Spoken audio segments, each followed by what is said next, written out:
Whispers filled the mahogany-paneled courtroom as a young woman in a flashy $1,000 blazer leaned over the gallery rail, sneering at the quiet woman seated at the plaintiff's table. "You're getting absolutely nothing, sweetie," she mouthed, tapping a massive diamond engagement ring against the heavy oak wood. Arthur, the soon-to-be ex-husband, smirked in agreement from the defense table, entirely confident his sprawling corporate empire was completely protected from his seemingly simple, unassuming wife. They assumed she was merely a desperate stay-at-home spouse begging for a scrap of alimony. They had absolutely no idea that the very floor they stood on, the legal team they hired, and the multi-million-dollar company they were so bitterly fighting over belonged entirely to her. Judge Patricia Ross presided over Family Court Room 302 with an iron fist and a notorious intolerance for nonsense.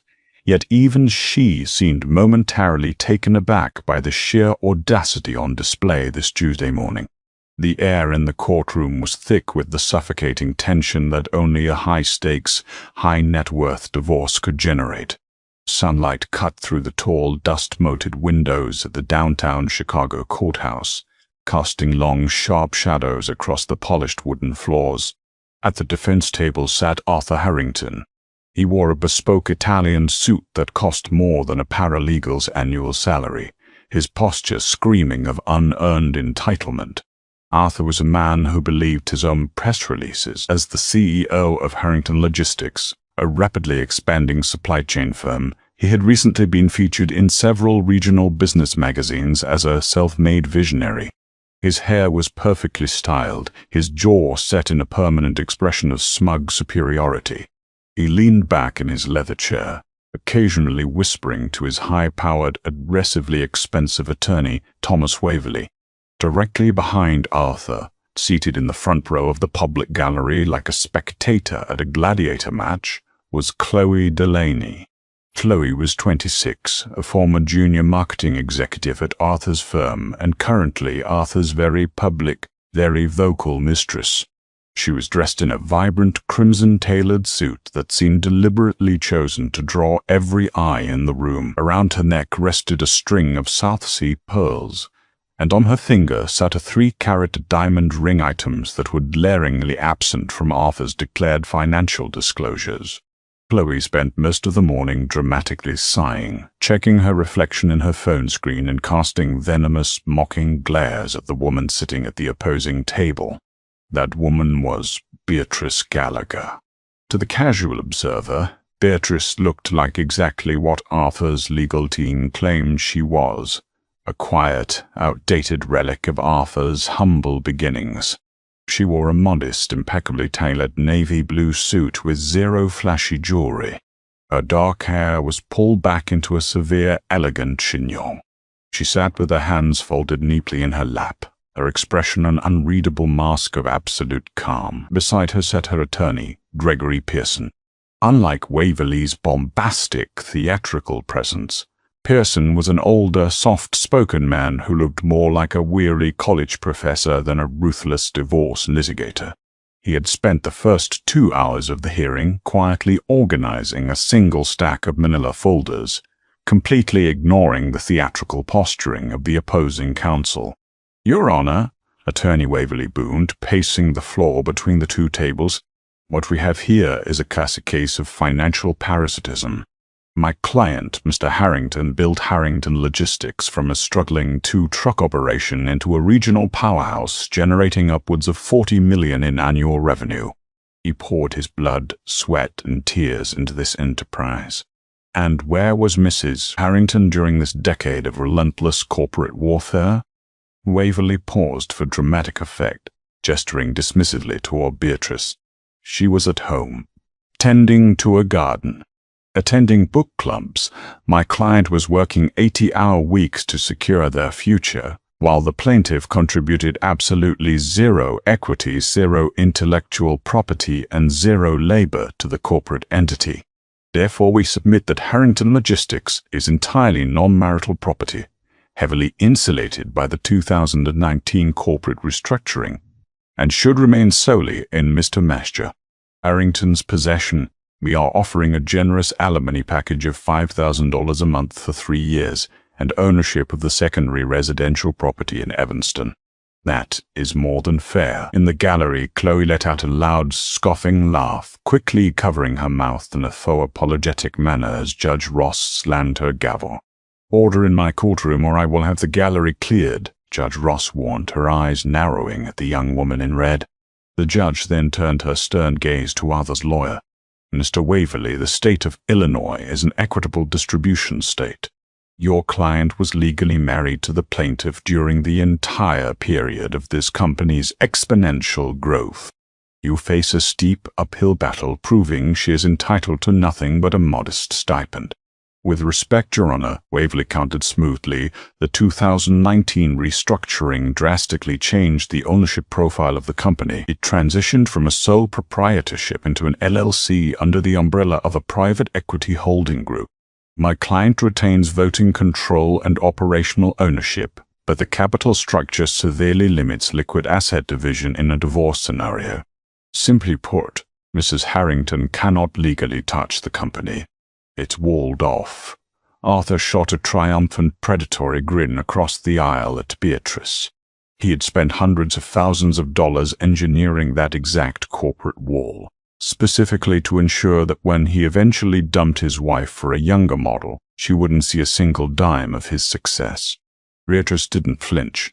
She simply turned her head slightly and made direct eye contact with Arthur. There was no sadness in her eyes, no anger, no betrayal. There was only a chilling, hollow void that made Arthur inexplicably break the gaze first. "Mr. Pearson," Judge Ross said, looking over her reading glasses at Beatrice's quiet lawyer, "do you have a response to Mr. Waverly's motion to exclude the business assets from the marital pool?" Gregory Pearson stood up slowly, buttoning his suit jacket. "We do not object to the defense's characterization of the 2019 restructuring, Your Honor. In fact, we find Mr. Waverly's description of the corporate structure to be highly accurate. We just believe the defense fundamentally misunderstands exactly who is sitting behind that corporate wall." Waverly frowned, looking back at Arthur, who merely shrugged in confusion. "We will address the corporate ownership during our cross-examination of Mr. Ball Harrington," Pearson continued calmly. "For now, we request a brief 15-minute recess to review the newly submitted financial disclosures regarding the defendant's personal spending over the last 6 months. Judge Ross nodded, glancing at the courtroom clock. "Granted, we will reconvene at 11:15. Court is in recess." As the gavel fell, the tension in the room shattered into a chaotic hum of murmurs and shifting papers. Arthur stood up, adjusting his tie and laughing loudly at a joke his lawyer made, entirely at ease. Beatrice quietly gathered a few notes, slipping them into her leather briefcase. She knew exactly what was about to happen in the hallway. She had been married to Arthur's raging narcissism for 12 years. She knew his new plaything wouldn't be able to resist a moment of public bloating, and Beatrice was entirely prepared to let her dig her own grave. The marble corridor outside courtroom 302 was a bustling artery of the legal system, crowded with stressed plaintiffs, exhausted public defenders, and a swarm of paralegals balancing precarious stacks of evidence boxes. The fluorescent lights overhead buzzed with a low, irritating hum. Beatrice walked out of the heavy double doors, holding her briefcase, seeking a quiet corner near the tall windows overlooking the city streets. She just wanted a moment to breathe before the real execution began. Gregory Pearson had gone to the clerk's office to retrieve a final set of certified documents, leaving Beatrice temporarily alone. She didn't get to enjoy the silence for long. The sharp, rapid clicking of designer heels echoed against the marble floor, approaching fast. Well, if it isn't the grieving widow. Beatrice didn't turn around immediately.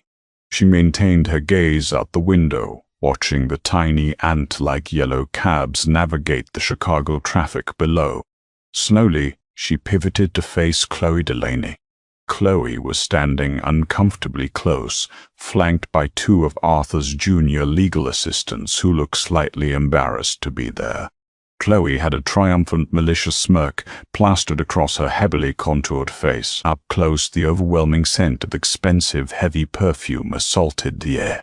"It's a divorce, Chloe, not a funeral," Beatrice said, her voice completely flat, devoid of any emotional inflection.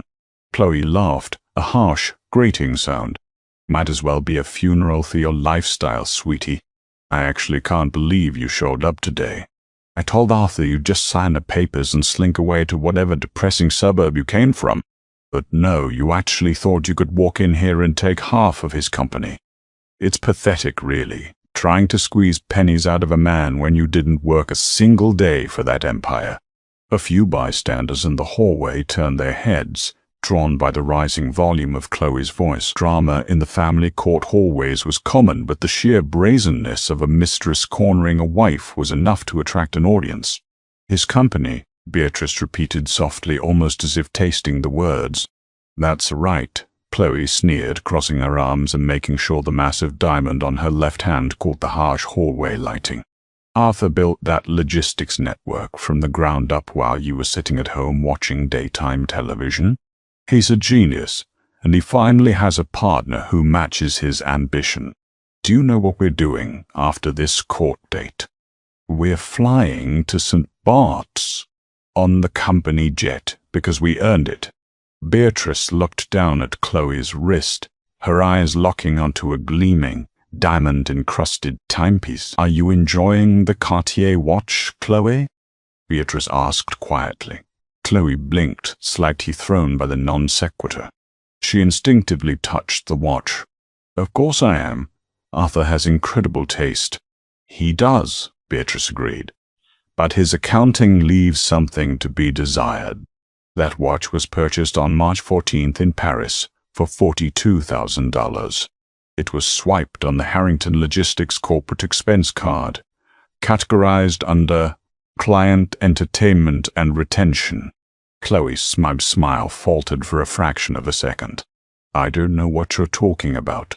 "And the diamond ring," Beatrice continued, her voice never rising above a calm conversational volume.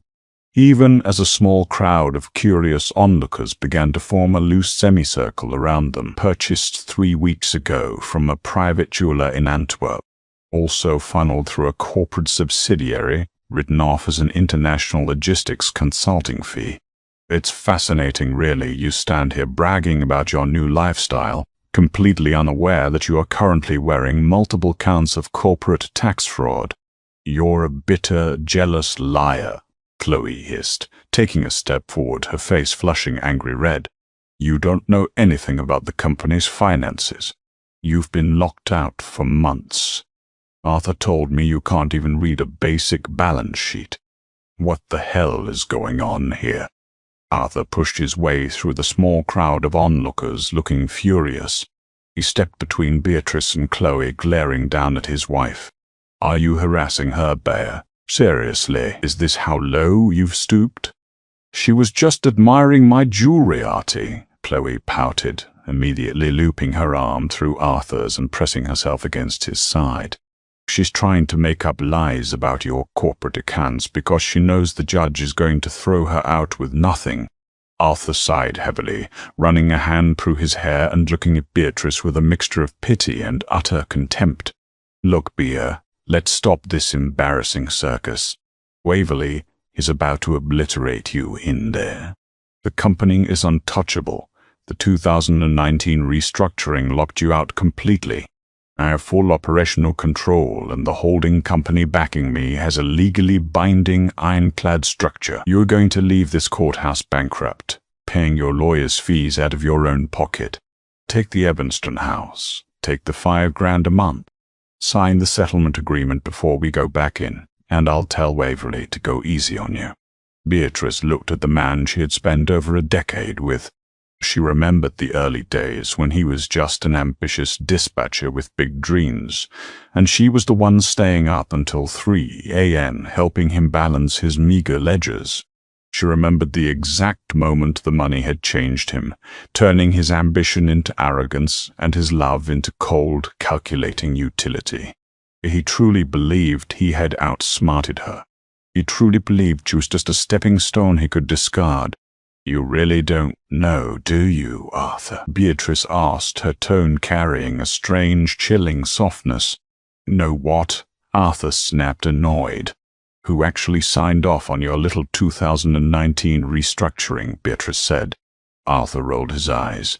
"A private equity firm in Luxembourg. Apex International. I deal with their proxy. It's high-level finance, Bear. You wouldn't understand it even if I drew you a picture." "Right, high-level finance." Beatrice checked her own watch, a simple, unbranded silver band. "Recess is over, Arthur.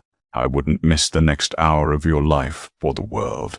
Without another word, Beatrice turned and walked back toward the heavy oak doors of courtroom 302, leaving Arthur standing in the hallway with a sudden, inexplicable knot forming in his stomach. Chloe tugged on his sleeve, whining about something, but for the first time that morning, Arthur wasn't listening. A tiny microscopic seed of doubt had just been planted in his mind. "Court is back in session," the bailiff announced as Judge Ross took her seat at the high bench.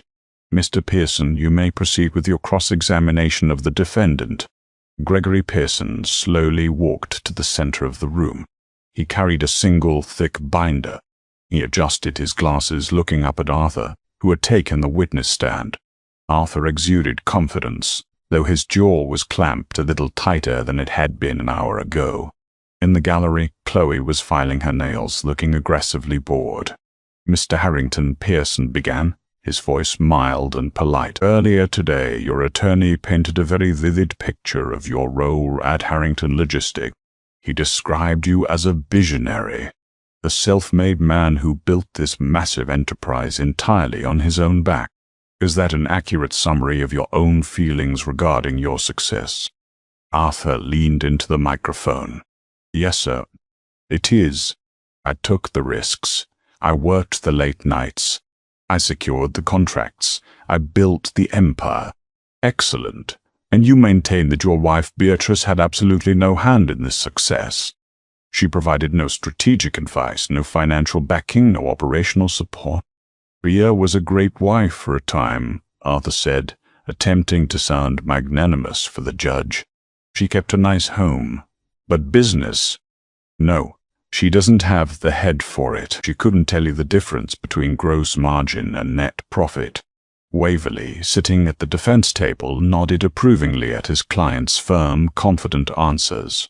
Pearson smiled gently. "I see. Let's talk about the year 2019, Mr.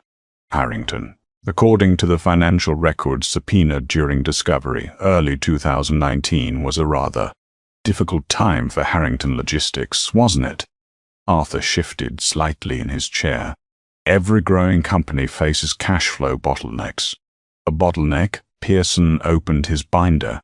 "According to these ledgers, in April of 2019, Harrington Logistics was technically insolvent. You had overextended on a massive fleet purchase. 3 of your major clients went bankrupt, and you were 72 hours away from missing payroll for 300 employees. You were facing total financial ruin." Arthur's face darkened, repivoted. "We found a solution." "Yes, you did," Pearson said, pacing slowly. "You found a miracle, a total corporate restructuring. You relinquished 85% equity in your company in exchange for a massive multi-million-dollar capital injection. This saved your company from bankruptcy and provided the war chest you used to expand into the regional powerhouse you are today." "That is correct," Arthur said, lifting his chin. "I negotiated a brilliant rescue package. It proves my business acumen." "And who provided this rescue package?" "No. A private equity holding company," Arthur answered smoothly. "Apex International." "Apex International," Pearson repeated, enunciating every syllable carefully. He walked over to the plaintiff's table and picked up a stack of stapled documents. "Your Honor, I am providing opposing counsel and the bench with Exhibit D, the verified corporate registry documents for Apex International." Waverley took the document, skimming it quickly. He frowned, not immediately seeing the trap. "Your Honor, we've already acknowledged Apex International is the majority shareholder. My client operates as CEO with full autonomy. This is irrelevant to the division of marital assets. It is entirely relevant, Your Honor, as I will establish right now, Pearson countered. He turned back to Arthur. Mr. Harrington, you stated earlier in the hallway in front of several witnesses that Apex International is based in Luxembourg. It's a holding company. That's where it's registered, Arthur stated confidently. It is registered in Luxembourg, yes, Pearson nodded. A very common tactic for maintaining strict anonymity for the primary shareholders. Tell me, Mr. Harrington, have you ever met the CEO or the primary shareholder of Apex International? No, Arthur admitted, sounding slightly defensive. I deal with their proxy lawyers in New York. They recognized my talent, injected the capital, and stayed out of my way. As long as I deliver quarterly growth, they let me run the show completely unchecked. They certainly do let you run the show, Pearson agreed softly. They even let you use company funds to purchase $40,000 watches and diamond rings for your acquaintances. But we'll get to the embezzlement later. Objection, Waverley shouted, leaping to his feet. Inflammatory and baseless. Sustained, Judge Ross warned. Watch your step, Mr. Pearson. My apologies, Your Honor. I will rephrase. Pearson stepped closer to the witness stand. The mild-mannered, weary lawyer demeanor was suddenly gone, replaced by the sharp, focused intensity of a predator circling its prey. Mr. Harrington, you are sitting here today attempting to leave your wife of 12 years with essentially nothing, based on the legal argument that she does not own Harrington Logistics. You are arguing that because Apex International owns 85% of the company, the assets are shielded from this divorce. That is the law, Arthur said, his voice tightening. The trap was closing, and his instincts were finally screaming at him, though he couldn't see from which direction the blow was coming. Mr. Harrington, when you negotiated this bailout in 2019, did you ever wonder why an anonymous international equity firm swooped in at the 11th hour to save a failing Midwestern trucking company? I assumed they saw a good investment, Arthur sneered. They saw me. They saw you all right, Pearson said. He turned his back on Arthur and faced the gallery. He looked directly at Chloe, who was now sitting up straight, her phone forgotten in her lap, a look of profound confusion washing over her heavily made-up face. Pearson turned back to the judge.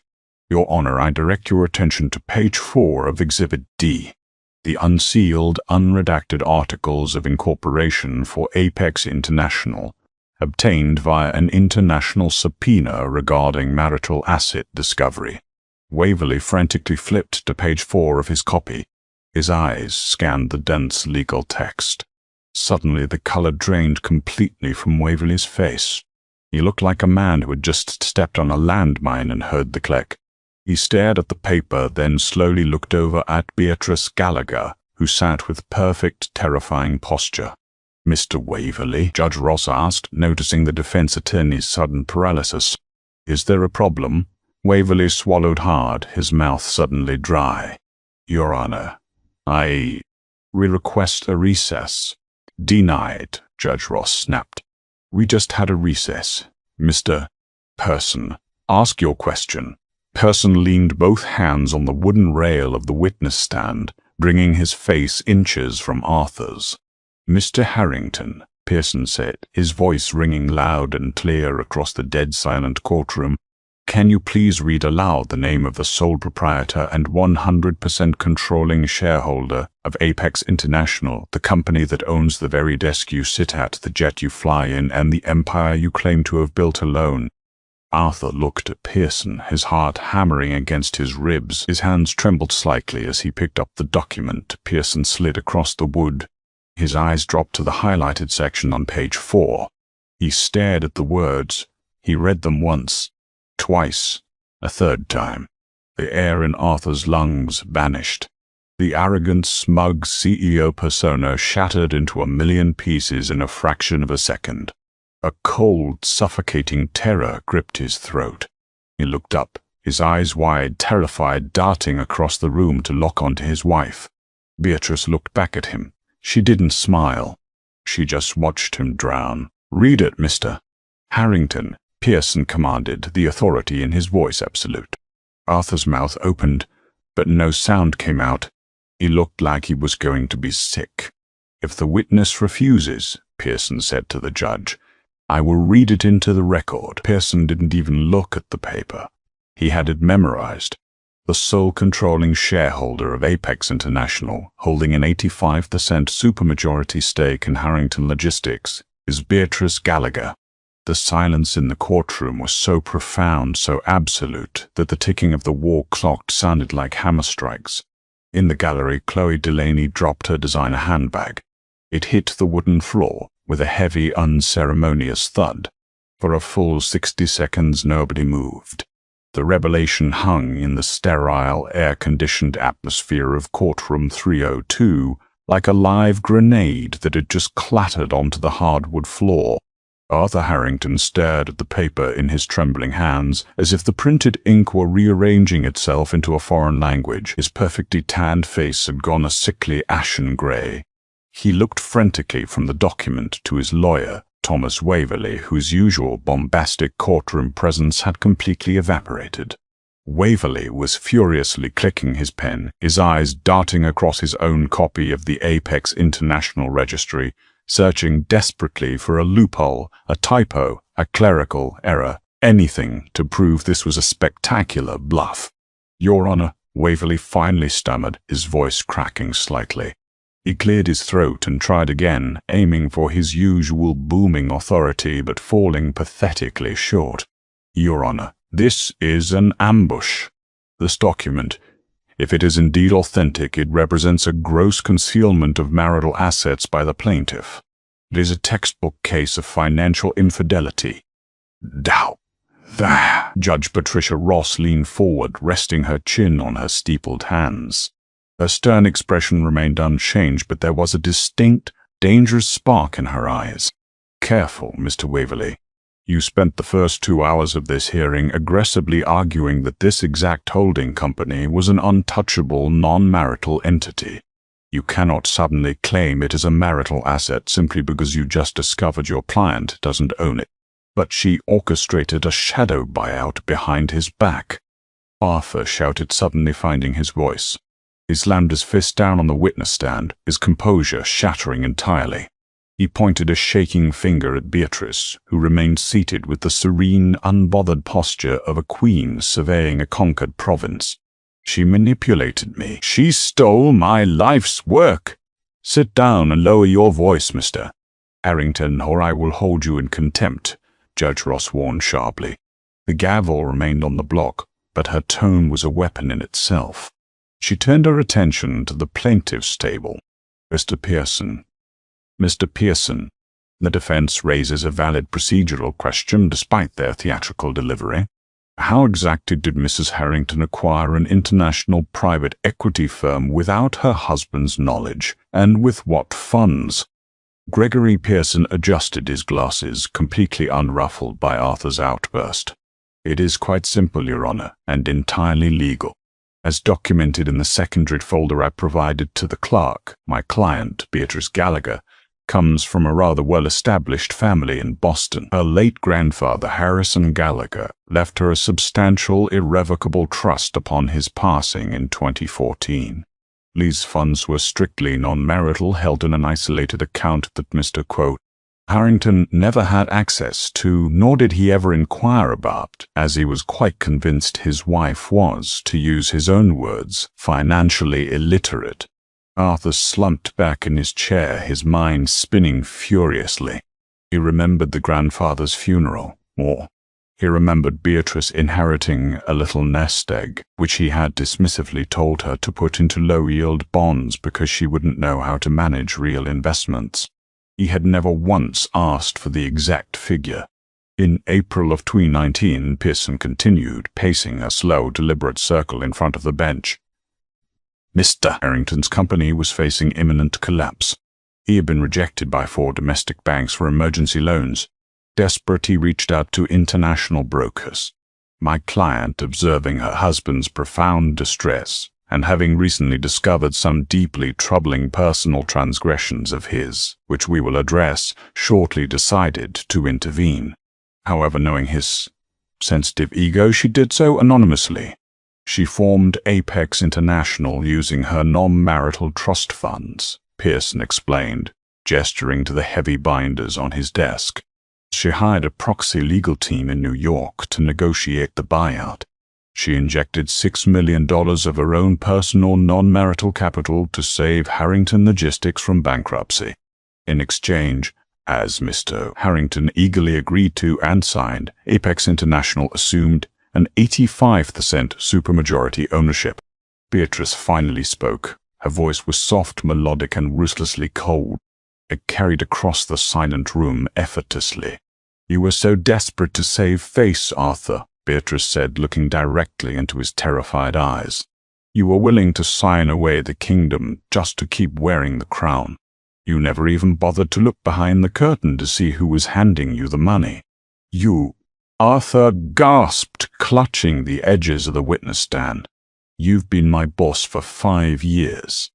I've been your owner, Arthur," Beatrice corrected him, her tone deadpan. "I approved your corporate budget. I authorized your fleet expansions. I signed off on your ridiculous executive salary because I knew that the harder you worked, the more valuable my 85% stake became. You didn't build an empire for yourself, Arthur. You built it for me." In the gallery, Chloe Delaney looked like she was hyperventilating. A vibrant crimson suit suddenly looked less like a symbol of power and more like a glaring target. She gripped the back of the wooden bench in front of her, her knuckles turning white. "This is fraud," Waverly interjected, though he sounded like a man drowning, grasping at a floating twig. "It's deceptive business practice. We will sue Apex International." So not the South, and now more but that. "You can't sue a company for giving you exactly what you asked for, Counselor," Judge Ross replied dryly, flipping through the trust documents Pearson had provided. "Mr. Harrington signed the restructuring agreements willingly. He admitted under oath less than 20 minutes ago that he negotiated the deal himself and considered it a stroke of genius. He legally transferred ownership. The fact that he didn't know the identity of the anonymous buyer is his own failure of due diligence, not a legal defense." Judge Ross looked over her glasses at Arthur. "It appears, Mr. Harrington, that your legal team's strategy to declare Harrington Logistics a non-marital asset has been entirely successful. It is indeed not marital property. It belongs exclusively to the plaintiff's premarital trust." "Congratulations." Arthur buried his face in his hands. A low, pathetic sound escaped his throat, a sound of a man watching his entire universe collapse into a black hole of his own making. He had spent hundreds of thousands on lawyers to build an impenetrable wall to keep his wife out, only to discover she was the one who had locked him outside. "Unfortunately, Your Honor, the division of assets is only the beginning of our concerns today," Pearson said, his voice dropping an octave, signaling a shift from defense to offense. "He wasn't just here to protect Beatrice's money, he was here to execute her carefully laid trap." Pearson walked back to the plaintiff's table and picked up a remarkably thin red folder. He carried it over to Waverly and dropped it on the defense table with a sharp thwack. Waverly flinched. "We must now address the issue of the marital estate's remaining liquidity, or lack thereof," Pearson announced, "and the rather severe matter of corporate embezzlement." Arthur's head snapped up.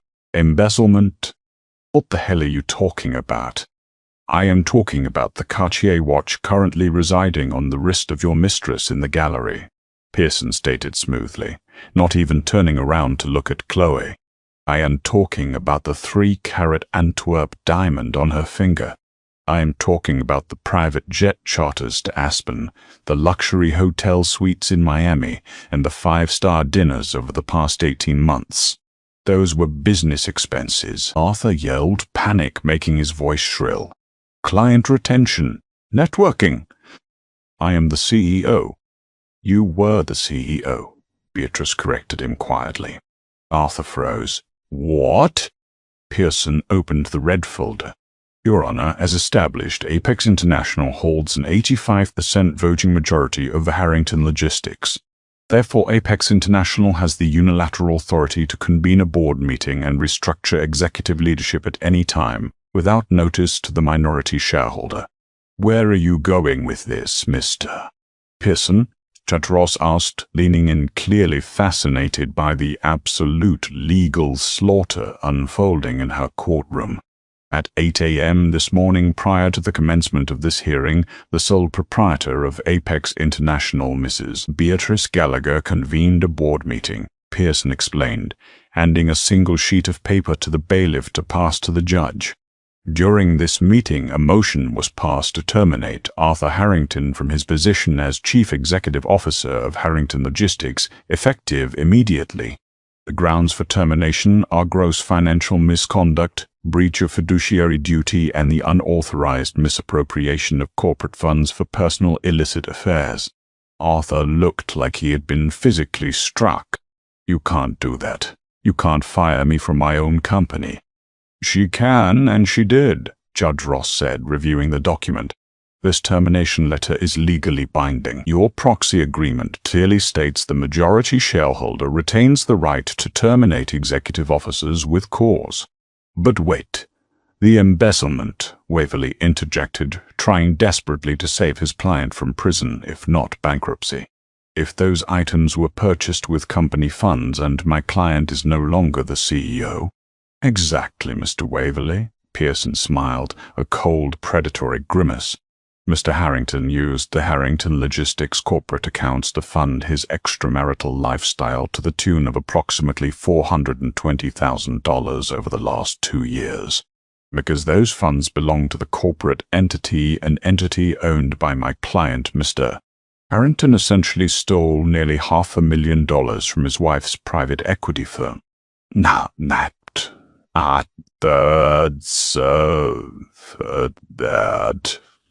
Person turned slowly to face the gallery.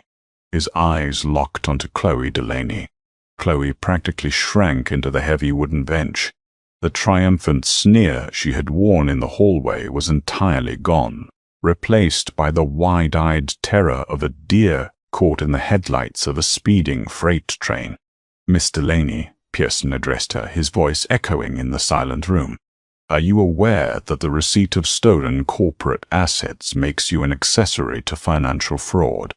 The watch on your wrist and the ring on your finger are technically the property of Harrington Logistics.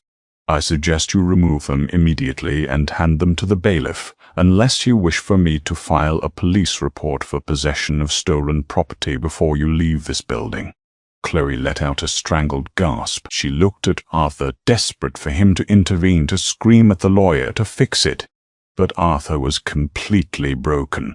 He was staring blankly at the floor, his chest heaving, his expensive Italian suit suddenly looking 2 sizes too big for his shrinking frame. Arthur, Chloe hissed loudly from the gallery. Arthur, do something. Tell them it was a gift. Tell them it's mine. Arthur slowly turned his head to look at the young, flashy woman he had thrown away his marriage for. For the first time, he didn't see a beautiful status symbol. He saw a liability.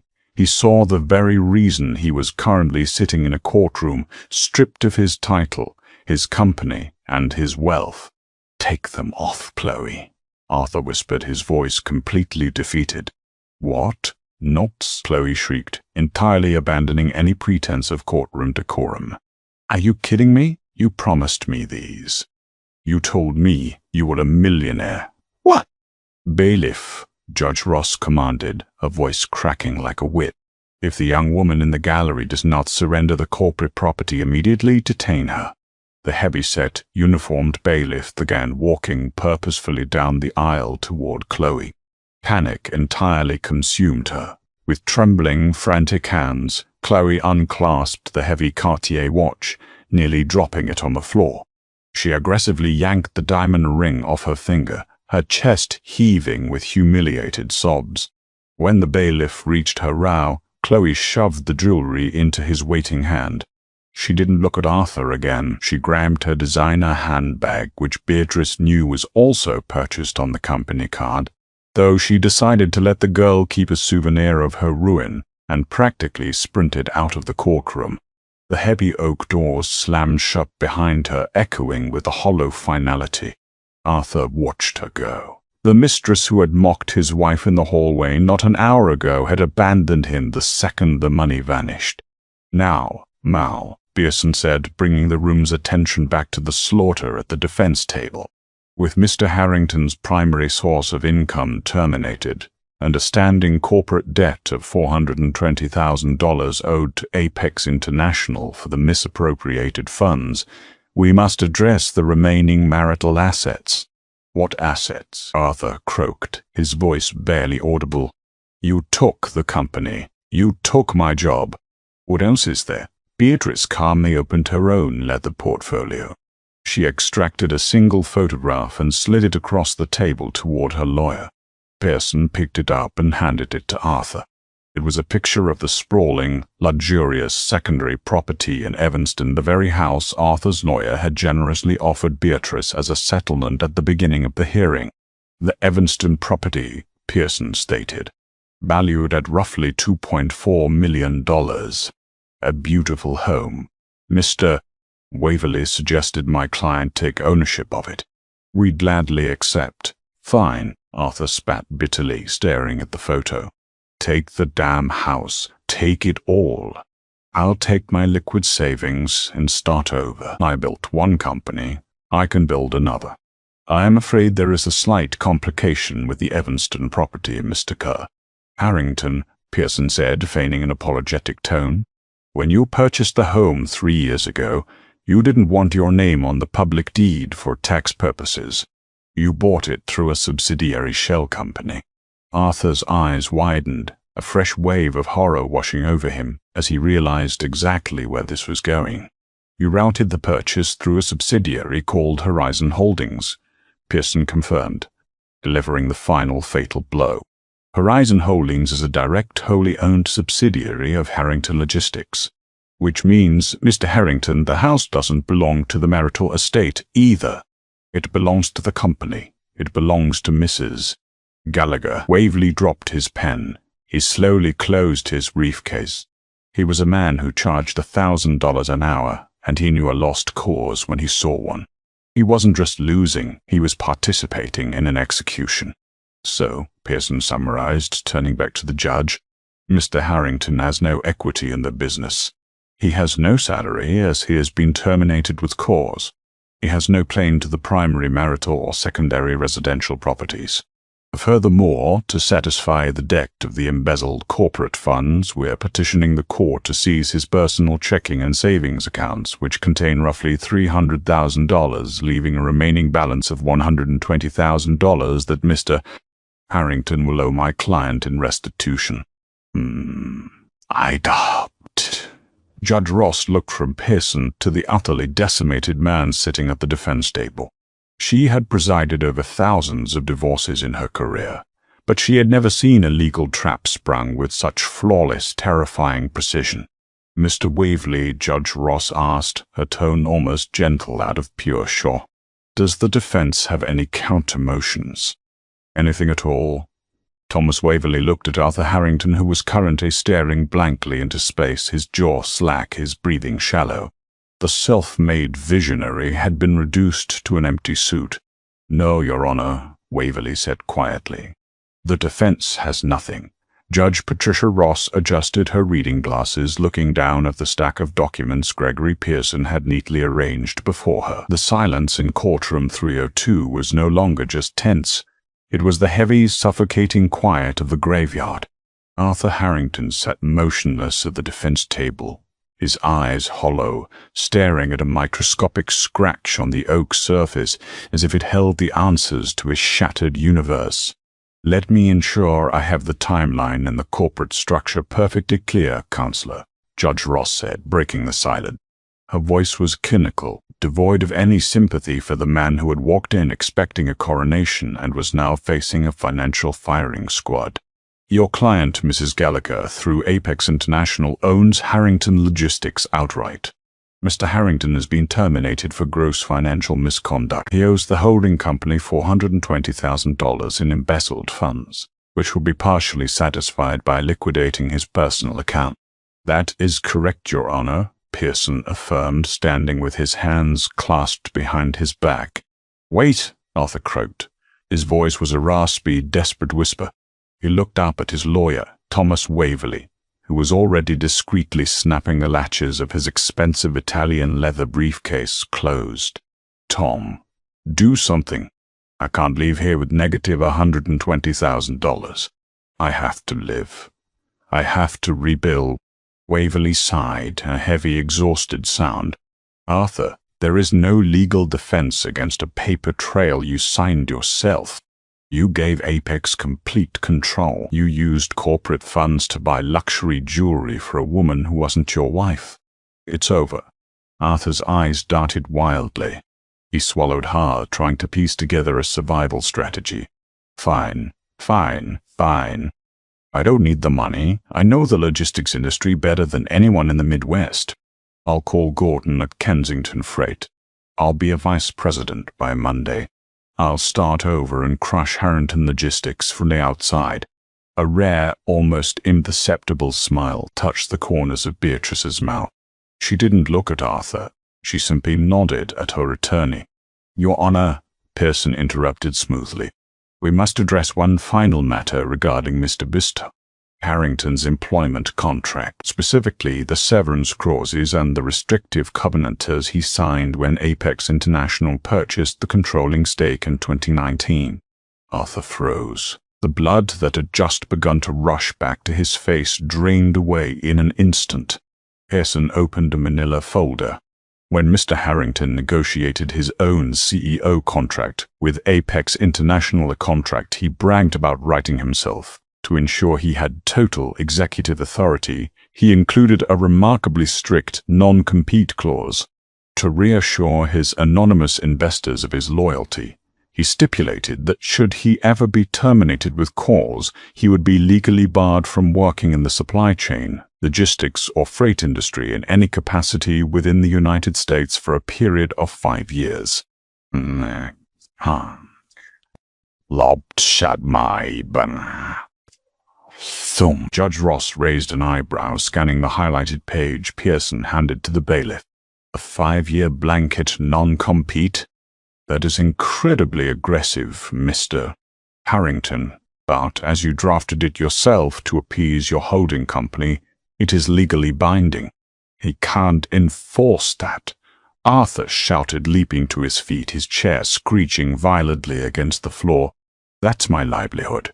I can't work in logistics for 5 years? What am I supposed to do? Perhaps you could try daytime television, Beatrice suggested calmly, her voice carrying clearly across the room. I hear it's what you believe people do when they have no real job. Arthur stared at her, utterly paralyzed. She hadn't just taken his company, his wealth, and his assets. She had taken his future. She had meticulously trapped him in a cage of his own arrogant design, locking the door and throwing the key into the abyss.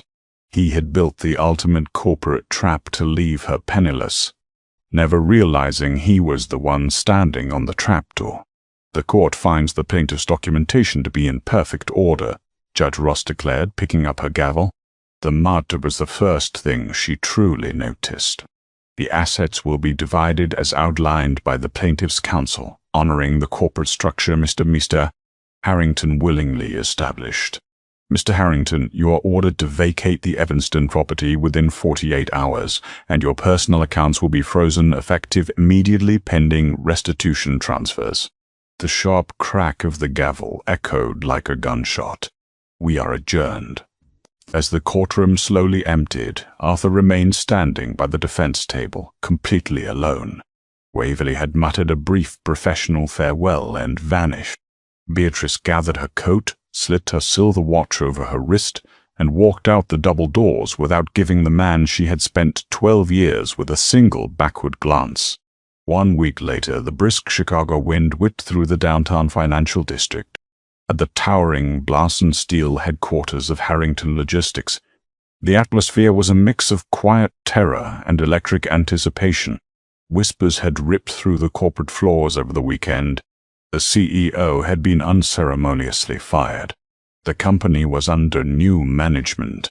At 9 a.m. sharp, the elevator doors chimed on the top-floor executive suite. Beatrice stepped out. She wasn't wearing the demure, outdated navy suit she had worn to court. Today, she wore a striking, impeccably tailored charcoal trench coat over a sharp white silk blouse and wide-legged trousers. Her hair was styled in a sleek, modern cut. She looked exactly like what she was, the absolute ruler of a $40 million empire. Flanking her was Gregory Pearson and a sharp-eyed, middle-aged man named Jonathan Hayes, a ruthless corporate turnaround specialist Beatrice had headhunted from Boston to act as her interim CEO. As Beatrice walked down the corridor toward the corner office, the administrative staff sat frozen at their desks, watching in awed silence. Standing in the hallway holding a standard brown cardboard box was Arthur. He looked 10 years older. His designer suit looked rumpled, the tie missing, his collar unbuttoned. He had been permitted an hour under strict security supervision to pack his personal photographs and knickknacks. The two burly security guards standing behind him looked entirely unsympathetic. Arthur looked up as Beatrice approached.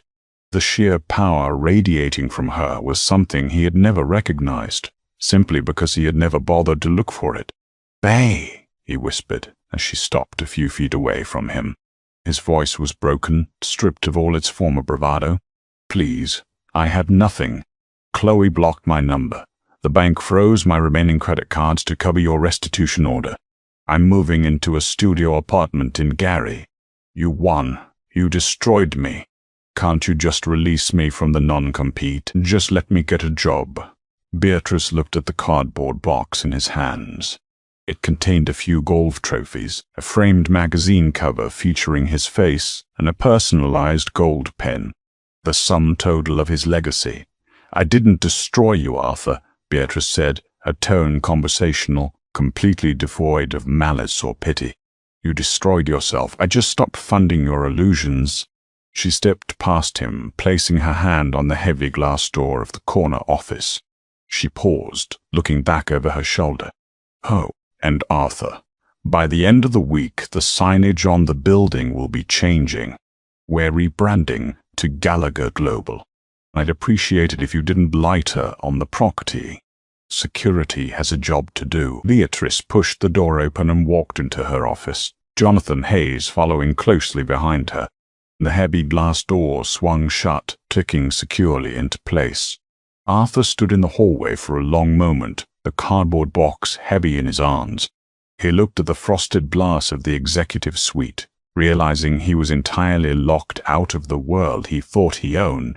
With a heavy, defeated sigh, he turned and walked toward the freight elevator, escorted by security, stepping quietly into the shadows of the empire he had lost.